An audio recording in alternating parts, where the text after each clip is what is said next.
Hey guys, what's up? Danny here again, and I got another homemade for you. It probably looks kind of similar because I've made a blaster like this before, but I actually sold that blaster, and I decided I needed a new rainbow pump for myself, so because I missed that blaster kind of, but I need the money, so whatever. But yeah, I ended up making another one, and it's modeled after the same as the other blaster.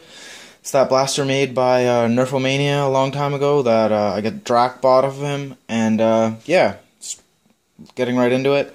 I did end up finding a clear stock. I found it locally, which was nice, and it was a little cheaper than getting it from McMaster, so that's cool. And it's just a clear tee with a clear end cap, and then a piece of polycarb on the back, and that's just bolted on. Slots are really clean on this, nice and thin, no thicker than they need to be. 3.0 style of priming. I like that style of priming just because I don't like doing the sheath. I may do a sheathed rainbow pump one day just to see if it's more comfortable or whatever. But yeah. Polished catch. It's a little dirty because it's been through the war. K26 spring, square plunger rod this time, which I actually like a little better.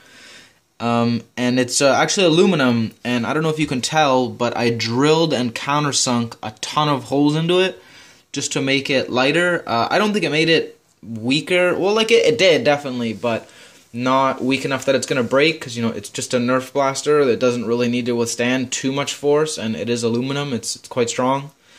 Then moving on to the front, it's a clear bushing. It's very dirty though because it's been through a war. You can see the kind of dirty grease there, and then the ring where the prime ends there. And then just regular cut design pump and body, and I made a hopper specifically for it. Just a T and an end cap style hopper with the picture hanger and a string and whatever. And I have I believe this is a 13-inch polycarbonate barrel, and it's just sheathed with some PVC. And then it's got some nice woodwork here, and that's just been shellacked and oiled and whatever. And this wood was actually made from a tree in my backyard. I made my own lumber. It's either applewood or... yeah, I'm pretty sure it's applewood. I know the trigger, this piece, and this is applewood, and then I think this is something else. I think it was some kind of a nut tree, walnut or chestnut or something, I don't remember, but anyways, I made my own lumber. Like, this came out of literally a log that, like, you would burn for firewood, but I milled it out on my table saw and my bandsaw, and yeah, I just got a bandsaw. But yeah, it's pretty good. I like it so far, and I'm just going to give the video a pause, and then we'll do a seal test and shooting test and stuff. Oh, one more thing I wanted to show you that I forgot is the side plates. This handle is not your traditional 3/4 inch board. Since I milled it myself, I milled it a little bit fatter. I actually milled it a 1/2 inch larger than normal, and then, I don't know if you can tell, but see, the plates are like they're cut into the wood, so they're flush, and that makes it a lot more comfortable. And then these plates they've been sanded to, I think 2000 grit, I believe, and they're all like rounded on the edge. And then these screws here, they look countersunk, but they're actually not. They're counterbored, and that's a different thing than countersinking. Like, just quickly to explain that, countersinking would be when you cut, so like here's your hole here, and then you would cut with a drill bit a V, so a cone-shaped head would fit inside. Well, these are actually flat heads, so what you have to do is you counterbore it, so then there is a larger hole for the head to fit in, and then your smaller hole for your actual screw to fit in, and the trigger is spring-loaded. So, yeah, I'll show you the plunger head really quick, too, while we're here. And it's just a regular, my polished plunger head with the beveled edge, and it's a skirt seal. And I guess now we'll do a seal/firing test. Alright, well, hopefully you can see me and you can see the blaster. I want to go over how I stained this, by the way, and before I get into this, if you're squeamish in any way, or you don't like blood, just stop watching or pause for a sec, skip over this, because it's kind of weird how I stained it. Like, okay, backstory first, so you don't think I'm weird. There's this guy that makes slingshots, and my other hobby is making slingshots. I love to make slingshots. His name is Jorg Sprave, or Jorg Sprav, and he actually stained one of his slingshots with his own blood one time, and like, I thought it was really cool, and I thought it looked awesome, but I could never, you know, take my own blood and do that. It was just kind of weird for me, and it was gross, and I just didn't want to do that. I'm super scared of needles, and it's just kind of a weird thing to do. I don't know how I feel about that. But I actually cut myself really, really bad working on this blaster. You can kind of see the scar. I don't know if you can see that.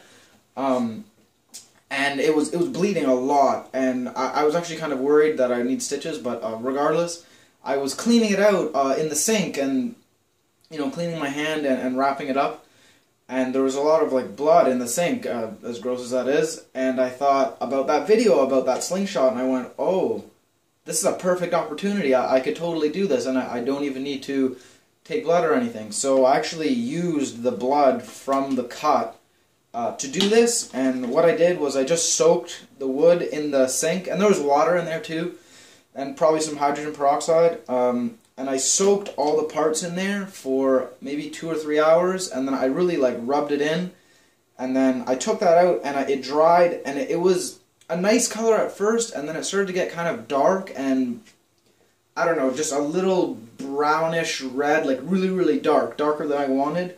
So then I got this red dye that I had. It's for t-shirts, and I rubbed just the tiniest bit of that over it, and then I covered it with linseed oil, and then I used some spray shellac, and I think it turned out really good. And so, yeah, kind of a weird thing, but, you know, I like it. It's my own blaster. I can do whatever I want. But anyways, getting into the seal and stuff. So priming, pretty smooth. That's how much draw it has. Here's the seal.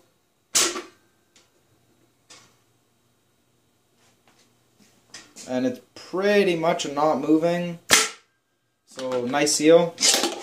Do that one more time. And then if you bear with me, we're just going to do a range test.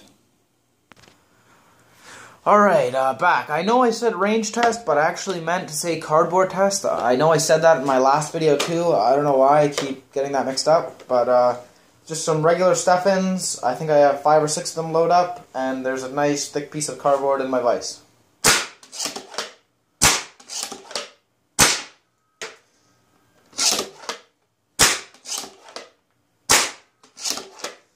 Alright, so as you can see, it is going right through the piece of cardboard.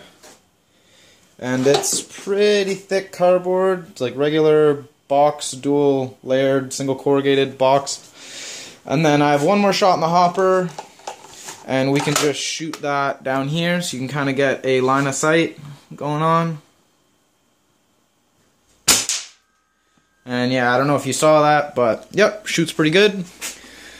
And just do a quick pan over the gun again, or blaster I should say. I think it turned out really good, especially since this is only the second rainbow I've ever made in my life. Yeah, I hope you like it, and don't judge me about the wood. I know that's weird, but I don't know. I think it's cool. I'll leave a link to the video about that blood slingshot, just so you guys don't think I'm lying and I'm like some sicko or whatever. But yeah, like always guys, nice talking to you. Hope you're all doing well, and I'll talk to you later.